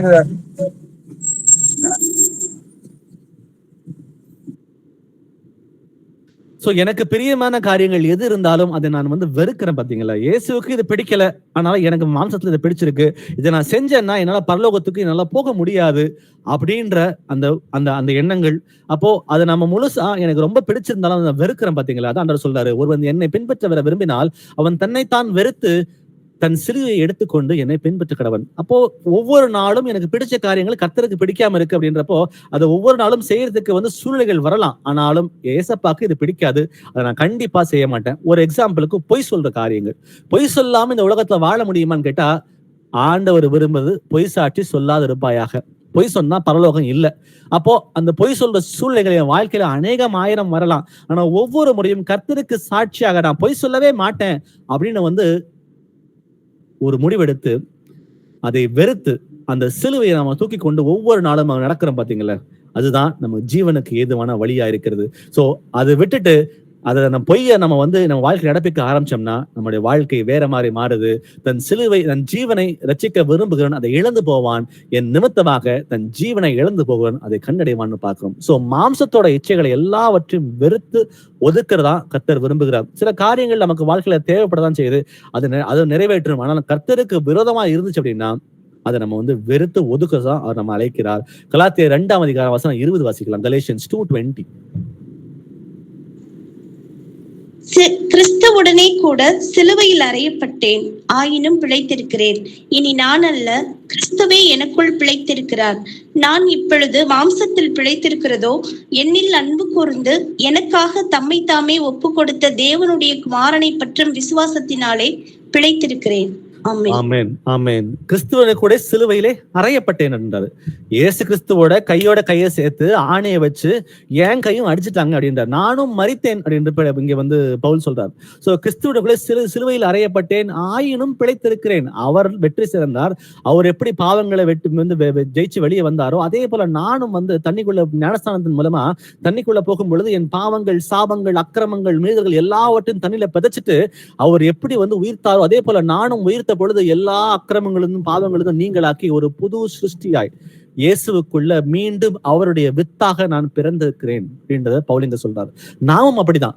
நாம் வசனம் சொல்றது போல இனி நான் அல்ல, கிறிஸ்துவே எனக்குள் பிழைத்திருக்கிறார். அந்த பழைய மனுஷன் செத்துட்டான். அந்த பழைய மனுஷனுடைய சுபாவ குணங்கள், எண்ணங்கள் எல்லாம் மறிச்சாச்சு, அது செத்து போயிடுச்சு. இனி பிழைத்திருக்கிறது நான் அல்ல, கிறிஸ்துவே எனக்குள் பிழைத்திருக்கிறார் அப்படின்னு பார்க்கிறோம். சோ எனக்காக நான் பிழைத்தில்ல, கிறிஸ்து இயேசுக்குள்ள நான் பிழைத்திருக்கிறேன். நான் இப்பொழுது மாசத்தை பிழைத்திருக்கிறதோ என்னில் அன்பு கூர்ந்து எனக்காக தம்மை தாமே ஒப்பு கொடுத்த தேவனுடைய குமாரனை பற்றும் விசுவாசத்தினாலே பிழைத்திருக்கிறேன் அப்படின்னு வசனங்களை முடியுது. அப்போ இனி நான் பிழைத்திருக்கிறது எனக்காக நான் பிழைத்து இல்லை, கர்த்தருக்கென்றே நான் பிழைத்திருக்கிறேன். நான் கர்த்தருக்கு முழுமையாக ஒரு அடிமையாகவே நான் மாறி நான் பிழைத்திருக்கிறேன் அப்படின்னு சொல்லிட்டு இங்க நம்ம புரிஞ்சுக்கிறோம். சோ கொலோசியர் 3:2 வசனம் 2-3 வாசிக்கலாம். கொலோசியன்ஸ் 3:2-3. பூமியில் உள்ளவைகளை அல்ல, மேலானவைகளையே நாடுங்கள். ஏனென்றால் நீங்கள் மரித்தீர்கள், உங்கள் ஜீவன் கிறிஸ்துவுடனே தேவனுக்குள் மறைந்திருக்கிறது. நீங்கள் மரித்தீர்கள். நம்ம எல்லாரும் மரிச்சிட்டோம், பாவங்களுக்கு செத்து நீதிக்கு பிழைத்திருக்கிறோம். 1 Peter 2:24 சொல்றது போல நீங்கள் பாவங்களுக்கு செத்து நீதிக்கு பிழைத்திருக்கிறதுனாலே சொல்லி வாசிக்கிறோம் நம்ம. அப்போ நம்ம எல்லாரும் செத்துட்டோம். அப்போ நம்ம யோசிக்க வேண்டியது இந்த பூமிக்குரிய காரியங்கள் அல்ல, மேலானவைகளையே நீங்க நோக்கி பாருங்க.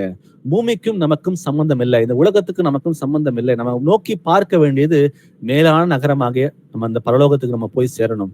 கர்த்தர் வரும் பொழுது அவருடைய கூட நம்ம என்றும் இருக்கிறோம் அப்படின்றதுதான் நம்முடைய இலக்கா இருக்கு. சங்கீதம் 37:4 வாசிக்கலாம். Psalms 37:4.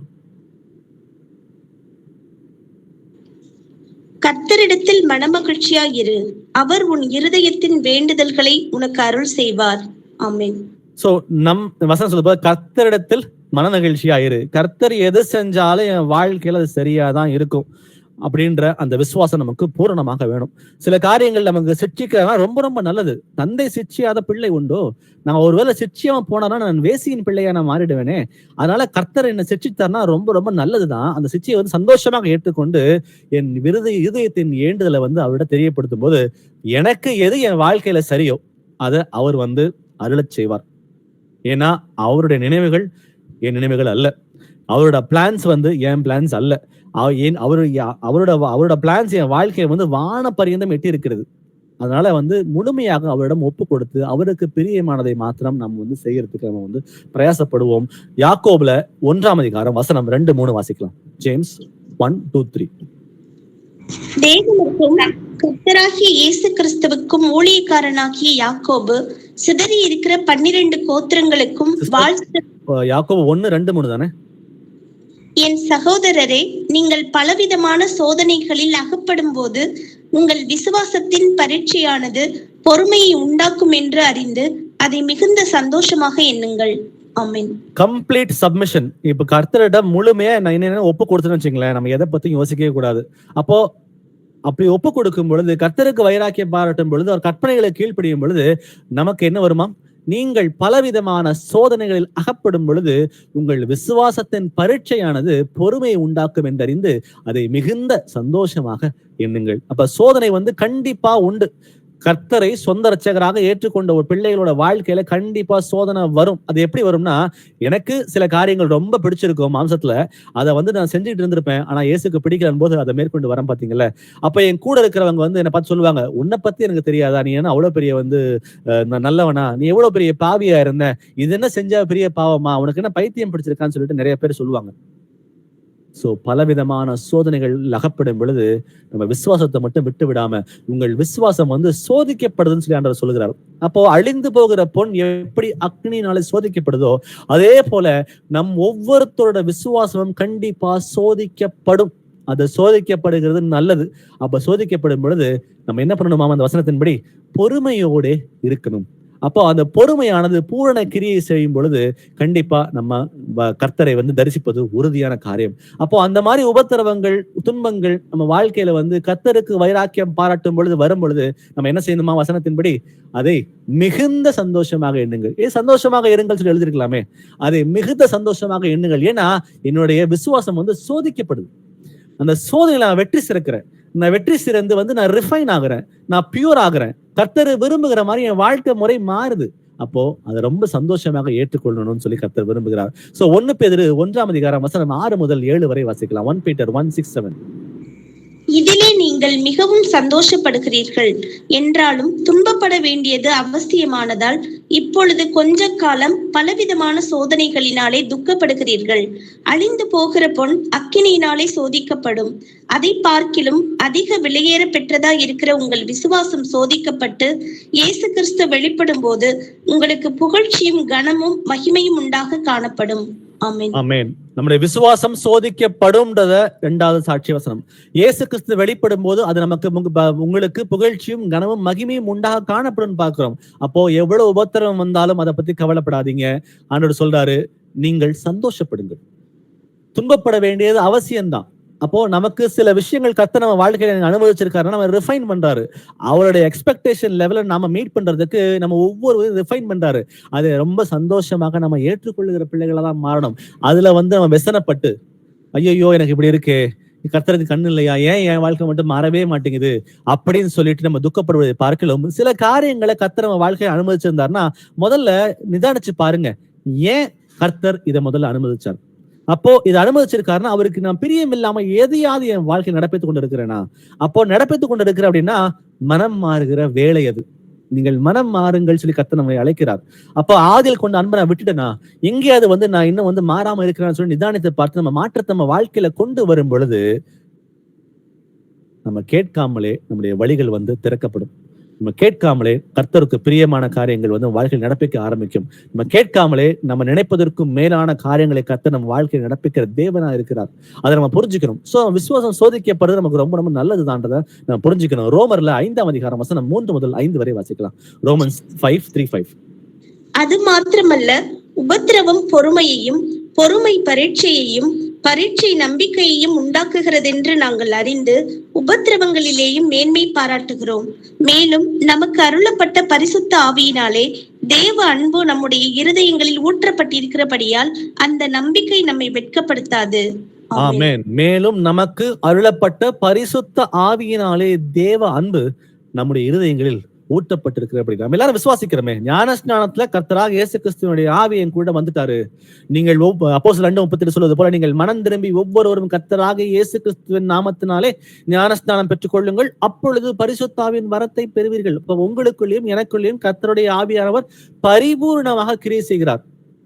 அவருடைய ஆவியான நமக்கு பரிபூர்ணமாக ஊட்டப்பட்டிருக்கிறார். அப்போ அதை நம்ம எல்லாரும் விசுவாசிக்கிறோம். ஒருபோதும் வெட்கப்படுத்த கர்த்தர் விடவே மாட்டாரு. அப்போ நமக்கு உபத்திரவங்கள் வரும் பொழுது ஆண்டவர் சொல்வது போல உபத்திரவம் பொறுமையும், பொறுமை பரீட்சையும், பரீட்சை நம்பிக்கையும் உண்டாக்குறது அறிந்து உபத்திரவங்களிலே மேன்மை பாராட்டுங்கள் சொல்லி கர்த்தர் சொல்றாரு. அப்போ உபத்திரம் வர்றது நல்லதுதான். ஏன்னா நான் பொறுமையை கத்துக்கிறேன். அந்த பொறுமையின் மூலமா என்னுடைய ஸ்பிரிச்சுவல், ஆவிக்குரிய கேரக்டர் மாறுது. ஆவிக்குரிய வளர்ச்சி நான் அடையிறேன். கர்த்தர் விரும்புகிற பிரகாரமாக என்னுடைய ஆவி மாற்றப்படுகிறது புரிஞ்சுக்கிறோம். அப்புறம் அந்த பரீட்சை நம்பிக்கை உண்டாக்குறது அப்படின்னு புரிஞ்சுக்கிறோம். அப்போ உபத்திரம் வருது நமக்கு ரொம்ப ரொம்ப நல்லது. அப்போ கம்ப்ளீட்டா சப்மிட் பண்ணுங்க. ஆண்டவரே, நீங்க என் வாழ்க்கையை கண்ட்ரோல் எடுத்துங்க. ஆண்டவரே, நீங்க செஞ்சா என் வாழ்க்கையில எல்லாமே சரியா தான் இருக்கும். உங்களுடைய அனுமதி இல்லாம என் வாழ்க்கையில ஒண்ணும் நடக்காது. ஆண்டவரே, நீங்க சொல்றதை மாத்திரம் நான் செய்து என் வாழ்க்கையில எல்லாவற்றையும் நான் கீழ்ப்படுகிற ஆண்டவரை ஒப்பு கொடுத்து நம்ம நடக்கும் பொழுது கர்த்தருடைய காரியங்கள் நம் வாழ்க்கையில கண்டிப்பாக நடக்கும். அவருக்கு பிரியமான காரியங்கள் வாழ்க்கையில கண்டிப்பா நடக்கும். அவைகள் தீமைக்கானவைகளுக்கு அல்ல, அவைகள் சமாதானத்துக்கு ஏதுவான நினைவுகளே அப்படின்றத நம்ம வாசிக்கிறோம். யோவான் 16:33 வாசிக்கலாம். என்னிடத்தில் உங்களுக்கு சமாதானம் உண்டாயிருக்கும் பொருட்டு இவைகளை உங்களுக்கு சொன்னேன். உலகத்தில் உங்களுக்கு உபத்திரவம் உண்டு, ஆனாலும் திடன் கொள்ளுங்கள், நான் உலகத்தை ஜெயித்தேன் என்றார்.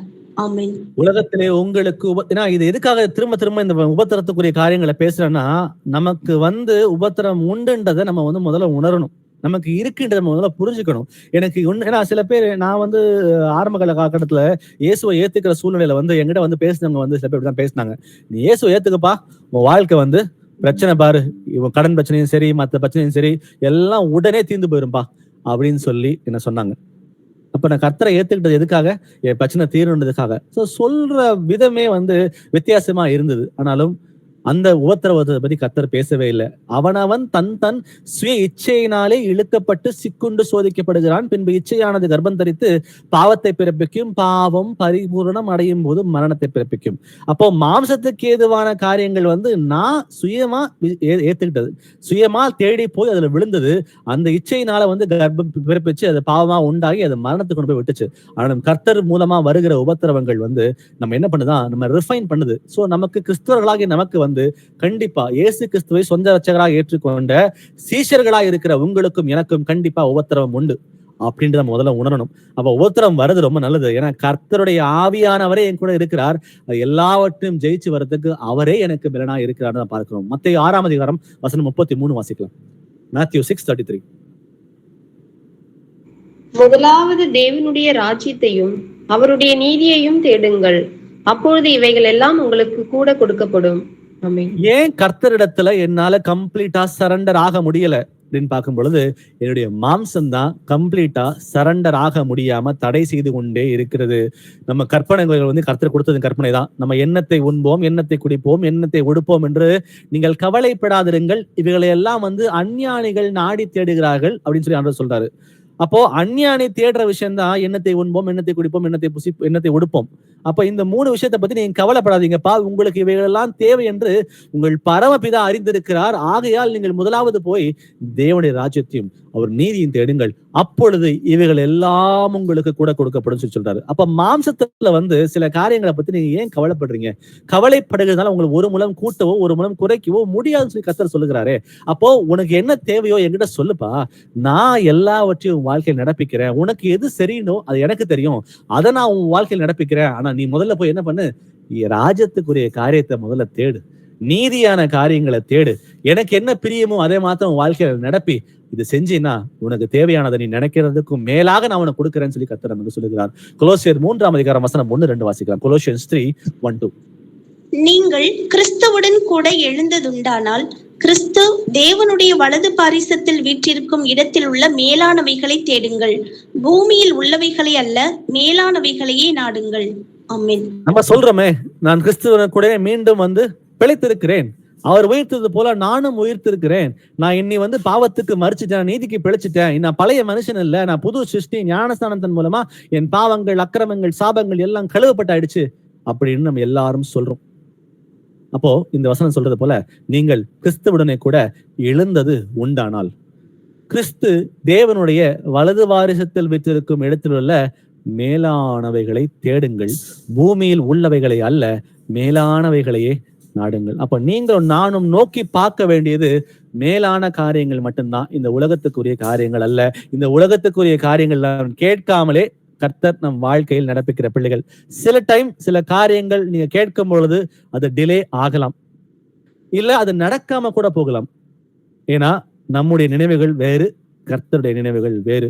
ஆனா நமக்கு என்ன தேவையோ அதை கர்த்தர் சந்திக்கிற தேவன் தான். பிலிப்பியர் 3 வசனம் 12-14 வரை. பிலிப்பியன்ஸ் 3:12-14.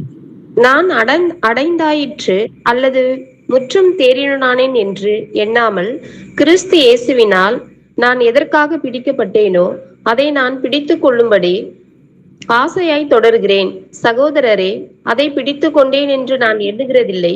ஒன்று செய்கிறேன், பின்னானவைகளை மறந்து முன்னானவைகளை நாடி கிறிஸ்து இயேசுவுக்குள் தேவன் அழைத்த பரம அழைப்பின் பந்தய பொருளுக்காக லக்கை நோக்கி தொடர்கிறேன். ஆமென். இயேசு கிறிஸ்துவுக்குள் தேவன் அழைத்த பரம அழைப்பின் பந்தய பொருளுக்காக, நித்திய ஜீவனாகி அந்த பந்தய பொருளுக்காக லக்கை நோக்கி தொடருவேன்னு சொல்லி பவுலிங்க முடிக்கிறார். அப்போ அந்த ப்ராசஸ் இன்னும் முடியவே இல்லை. அவர் எவ்வளவு பரிசுத்தமாக வாழ்ந்தார் நம்ம எல்லாரும் அறிந்த பிள்ளைகள் தான். நமக்கு ஒரு பெரிய எடுத்துக்காட்டு கர்த்தராகிய இயேசு கிறிஸ்து. அவர் பாதச்சுவடுகளை தொடர்ந்தவங்க தான் அப்போஸ்தலர்கள். அந்த அப்போஸ்தலர்களும் மாம்சத்துல ஒரு மனுஷன் தான். அவங்க எல்லாம் நாம சிலர் நினைக்கலாம் அவர் ஆண்டவருங்க, அதனால அவர் எல்லா பாவத்தையும் மேற்கொண்டு வந்தார். அவர் மட்டும் யாருக்கு மேற்கொண்டு வரல, அவர் கூட இருந்த அவரை தரித்து கொண்ட சீஷர்கள் ஆகிய அந்த அப்போஸ்தலர்கள் எல்லாருமே ஒரு சாட்சியுள்ள வாழ்க்கையை வாழ்ந்து காட்டிட்டு தான் போயிருக்கிறாங்க.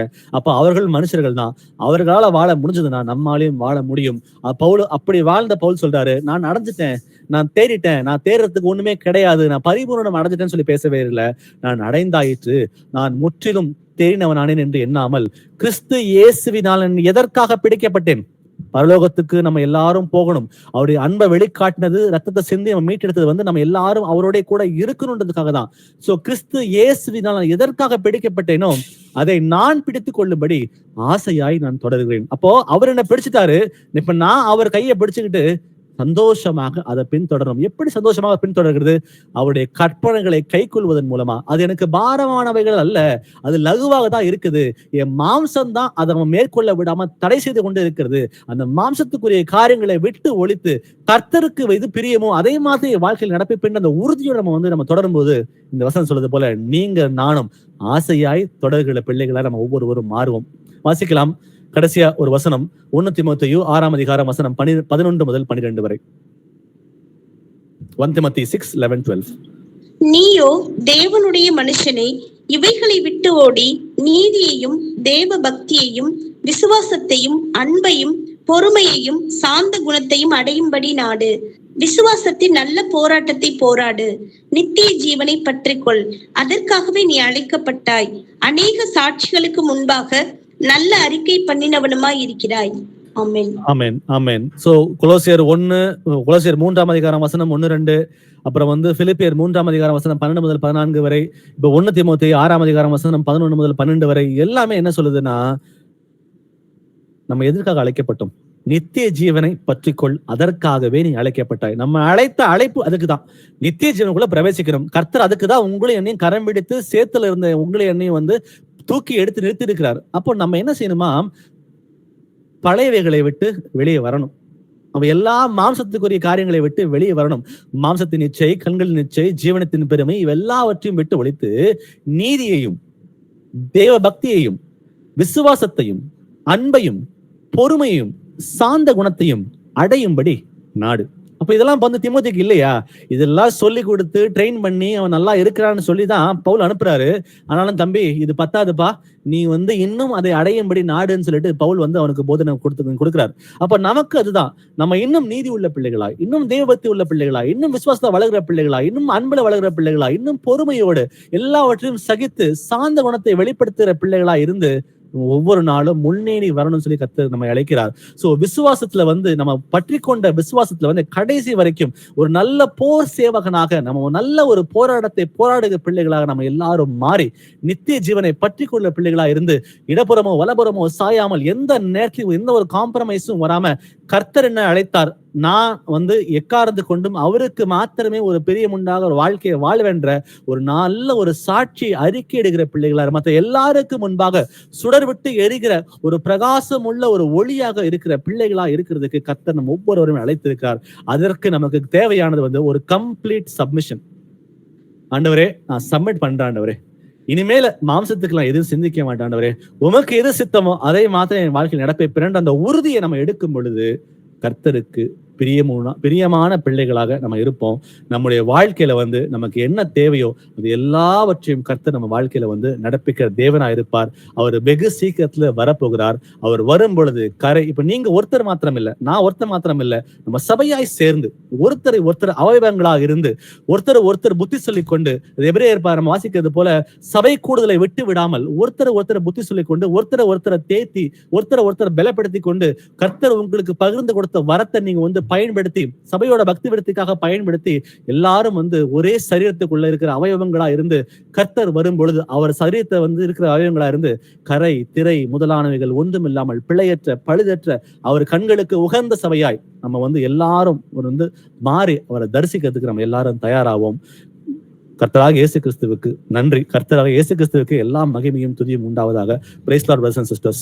ஒரு ஜெபத்தோட இந்த கூடுகை நம்ம நிறைவு செய்யலாம். நம்மள யாராவது ஒருத்தர், இன்னைக்கு ஆவியான நிறைய விஷயம் உங்ககிட்ட பேசியிருப்பாரு, நம்மள யாராவது ஒருத்தர் இந்த சபை கூடுதலுக்காக நம்ம வந்து ஜெபம் பண்ணுவோம். அது மட்டும் இல்லாம இந்த வசனங்கள் வந்து நம்ம இருதயத்துல ஆழமாக எழுதப்பட்டு இந்த வசனத்துக்கு படி நம்ம வந்து எல்லாரும் வாழ்க்கையை மாற்றி சுடர் விட்டு எரிகிற ஒளியாக மற்ற எல்லாரும் முன்பாக பிரகாசிக்கிற ஒளியாக நம்ம எல்லாரும் மாறும் சொல்லி ஜெபத்தோட இந்த கூடுகை நம்ம நிறைவு செய்யலாம். Praise Lord brothers and sisters.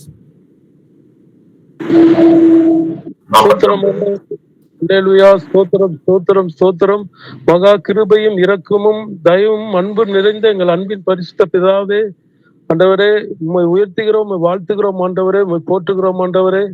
இந்த இரவு வேளையிலும் கூட சுமார் 1 மணி நேரம் கர்த்தருடைய வார்த்தையை உங்களுடைய தாசன் மூலியமா வெளிப்படுத்தினீங்க ஆண்டவரே, அதற்காக உமக்கு ஸ்தோத்திரம் ஆண்டவரே. ஆண்டவரே ஒவ்வொரு வார்த்தையிலும் ஜீவன் இருக்கிறது, அந்த வார்த்தையில் மரணம் இல்லை ஆண்டவரே. என் வசனத்தை கேட்டு என்னை விசுவாசிக்கிறவனுக்கு நித்திய ஜீவன் உண்டு, கடைசி நாளில் நான் அவனை எழுப்புவேன் என்று சொன்ன கர்த்தர் நீர் ஆண்டவரே. இதை கேட்ட ஒவ்வொரு பிரதர் சிஸ்டர்ஸ் அண்ட் சிறு பிள்ளைகளையும் கர்த்தர் ஆசீர்வதிக்கும்படியாக ஜெபிக்கிறேன் ஆண்டவரே. என்னை பலப்படுத்துகிற கிறிஸ்துவினாலே எல்லாவற்றையும் செய்ய எனக்கு பலன் உண்டு என்று உம்முடைய வார்த்தை மூலியமா பேசினீங்க, அதற்காக ஸ்தோத்திரம் ஆண்டவரே. பலவீனத்திலே என் பலம் பூரணமாய் விளங்கும் என்று சொன்ன கர்த்தர் ஆண்டவரே, ஒவ்வொரு வார்த்தையும் நாங்கள் கேட்டோம் ஆண்டவரே. அந்த வார்த்தையின் பிறகு நாங்கள் ஒவ்வொருவரும் நடக்க எங்களை தகுதிப்படுத்துங்க. ஒருவன் என்னை பின்பற்றி வர விரும்பினால் தன்னைத்தானே வெறுத்து தன் சிலுவையை எடுத்துக்கொண்டு என்னை பின்பற்ற கடவன் என்று ஒவ்வொரு வார்த்தையை கொண்டும் நாங்கள் அந்த வார்த்தையை கேட்டோம் ஆண்டவரே. கிறிஸ்துவுடனே கூட சிலுவையில் அறையப்பட்டோம், ஆனாலும் பிழைத்திருக்கிறோம். நான் அல்ல, கிறிஸ்துவே எனக்குள் பிழைத்திருக்கிறார். ஒவ்வொரு வார்த்தையும் நாங்கள் ஆண்டவரை கேட்டு இன்னும் ஆண்டவரே அந்த வார்த்தையை அனுதினமும் நாங்கள் கேட்டு அந்த வார்த்தையின் பிரகாரம் நடக்க கர்த்தர் எங்களுக்கு கிருபை செய்யுங்க ஆண்டவரே. இந்த வார்த்தையின் பிரகாரம் அனைவரையும் ஆண்டவரே அனுதினமும் கேட்டு இந்த வார்த்தையை நாங்கள் எங்கள் இருதயமான பலகையிலேயே நாங்கள் பதிய வைத்து அந்த வார்த்தையை அனுதினமும் நாங்கள் மனப்பாடம் செய்து அந்த வார்த்தையின் பிரகாரம் ஒவ்வொருவரும் நடக்க எங்களை தகுதிப்படுத்தும்படியாக கெஞ்சுகிறோம் ஆண்டவரே. இதை கேட்டுக்கொண்டிருக்கிற ஒவ்வொரு பிள்ளைகளையும் இன்றைக்கே ஆசீர்வதிங்க ஆண்டவரை, இப்பொழுதே ஆசீர்வதிக்கும்படியாக செபிக்கிறேன் ஆண்டவரே. இந்த வார்த்தையை பேசின இந்த தாசனை கர்த்தர் இன்னும் அதிகமான வார்த்தையின் மூலயமா எங்களோடு பேசுங்க ஆண்டவரே. இதை கேட்டுக்கொண்டிருக்கிற அனைவரையும் ஆசீர்வதித்து கர்த்தர் தாமே இன்னும் நல்ல வார்த்தை, அந்த வார்த்தையின் பிரகாரம் ஒவ்வொருவரும் நடக்க தகுதிப்படுத்துங்க ஆண்டவரே. அப்படியே செய்யப்புறக்கா ஸ்தோத்திரம். துதிகன மகிமை யாவும் உமக்கே செலுத்துகிறோம். ரட்சகர் மீட்பெருமாய இயேசு கிறிஸ்துவ நாமத்தினாலே ஜெபிக்கிறேன். ஜெபம் கேளு எங்கள் ஜீவனுள்ள நல்ல பிதாவே. ஆமென். Praise the Lord. Amen. Praise the Lord. Praise the Lord. Thank you.